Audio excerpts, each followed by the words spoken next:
Since when is it legal to kill thousands of people, occupy their land and drain them dry? The mad director's evil producing Kristallnacht. For the sequel, over 30,000 already have died. Does my heart deceive me? Do my eyes and ears too? Jewish groups are protesting as well. An unholy cannon firing at tenants and pillars at random. It's sure looking a lot to me like hell. But if you do get pissed or write a voracious song like this, you'll be censured and deemed an anti-Semite. But it's well worth the risk of being ostracized and dissed to oppose the IDF with all your might. October 7th's wicked events were Netanyahu's ticket to do what he has always wanted to do. Delay the next election, say it's for the state's protection, while the IDF kills Palestinians, maybe a couple of militants too.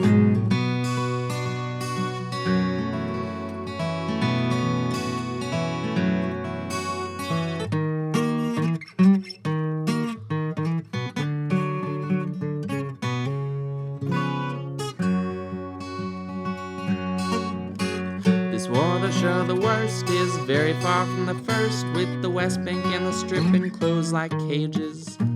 It's decades in the making of strategic orchestrating, genocide in all 10 of its stages. There's more unexploded ordnance to kill the sweet little starving kids than there is food to feed them in the Strip. And doctors have to decide which of their patients have to die, for they're forced to be safer and they're sailing by the drip. 25 miles of domicile piles, while the IDF smiles at their crimes and their genocidal style as they spree the devil's isles to find novel ways to torment Palestine. Even World Kitchen chefs and MSF doctors have met their deaths, and the treacherous IDF could not care less. In fact, they blatantly revel in emulating the devil, level and raffle like they already raised the rest.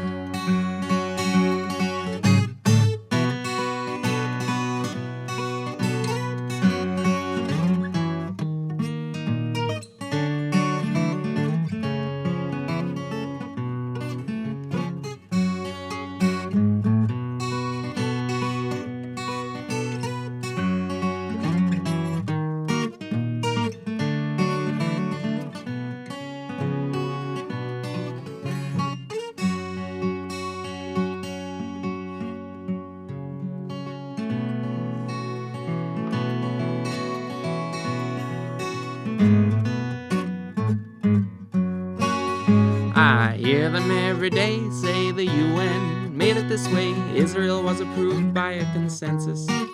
But the UN just made the suggestion with no Palestinian representation, then the Jewish settlers' violence was relentless.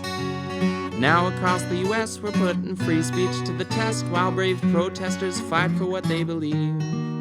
And the Sonoma state president agreed indeed he's benevolent, so they put him on administrative leave.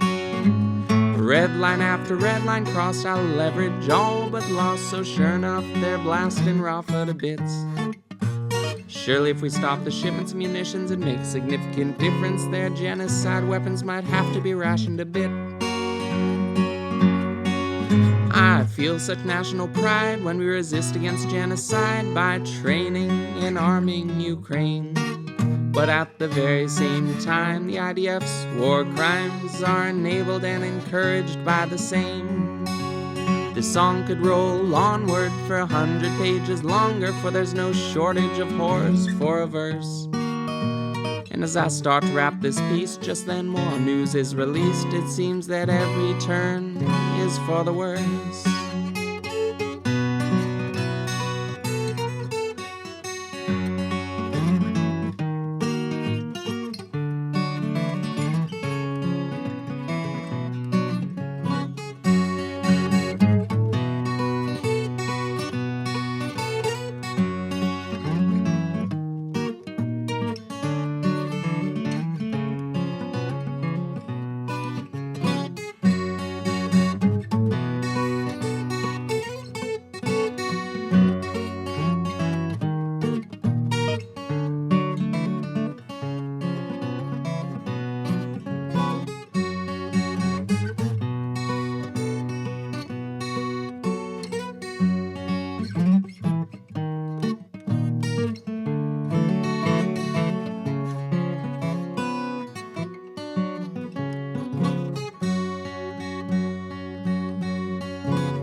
Thank you. Thank you.